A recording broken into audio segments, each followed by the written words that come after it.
क्या बाबा बागेश्वर के आंसू में छिपा है कोई बड़ा संदेश। नमस्कार, मैं हूँ राधा राणा और आप देख रहे हैं हिंद लाइव। आज हम बात करेंगे बाबा बागेश्वर यानी आचार्य धीरेन्द्र कृष्ण शास्त्री की, जिनकी कथा सुनने लाखों की भीड़ उमड़ती है। लेकिन हाल ही में बिहार के गोपालगंज में हुए उनके प्रवचन के आखिरी दिन कुछ ऐसा हुआ जिसने सबको चौंका दिया। कथा के दौरान अचानक बाबा बागेश्वर भावुक हो गए, उनकी आंखों से आंसू छलक पड़े। सवाल उठता है कि आखिर ऐसा क्या हुआ कि बाबा बागेश्वर खुद को रोक नहीं पाए। क्या उनके आंसुओं में कोई गहरा संदेश छिपा है?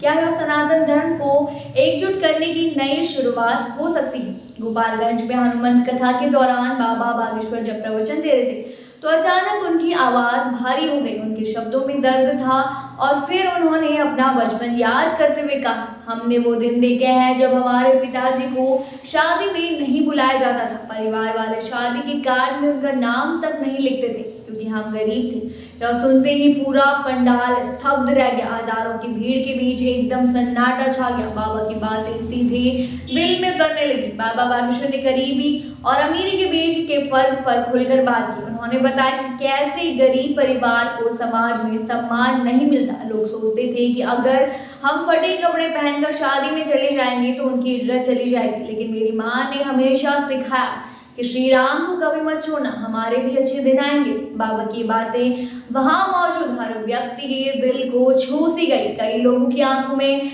आंसू हो गए। बाबा बागेश्वर ने अपनी कथा में सनातन धर्म को मजबूत करने और हिंदू समाज को एकजुट करने की अपील भी की। उन्होंने कहा, जिस पर कृपा राम की हो उस पर पूरा संसार कृपा करता है। अगर पूरा जगत भी तुमसे रूठ जाए लेकिन भगवान प्रसन्न हो तो कोई तुम्हारा कुछ नहीं बिगाड़ सकता।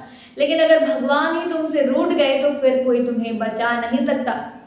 उन्होंने सनातियों से जात पात से ऊपर उठने और धर्म के लिए संगठित होने की अपील की। बाबा बागेश्वर ने अपने प्रवचन के अंत में एक खास संदेश दिया। उन्होंने कहा, धन दौलत समाज में प्रतिष्ठा ये सब क्षणिक है, लेकिन यदि तुम श्री राम के चरण पकड़ लो तो तुम्हारे भी अच्छे दिन आएंगे। उन्होंने भक्तों को ये सीख दी कि सच्ची भक्ति और सच्चा विश्वास ही जीवन का सबसे बड़ा आधार है। बाबा बागेश्वर के इस भावुक पल ने पूरे देश का ध्यान खींचा है। क्या यह सनातन धर्म को एकजुट करने का एक संकेत है?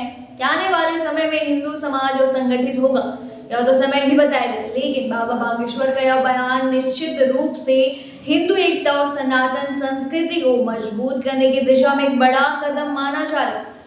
आपका इस मुद्दे पर क्या कहना है? क्या बाबा बागेश्वर की भावनाएं समाज के हर वर्ग को जोड़ने में सफल हो सकेंगी? अपनी राय हमें कमेंट बॉक्स में जरूर बताइए। फिलहाल के लिए इतना ही। बने रहिए हिंद लाइव के साथ और साथ ही हमारे चैनल को सब्सक्राइब करना ना भूलें और फेसबुक वेबसाइट पर फॉलो जरूर करें।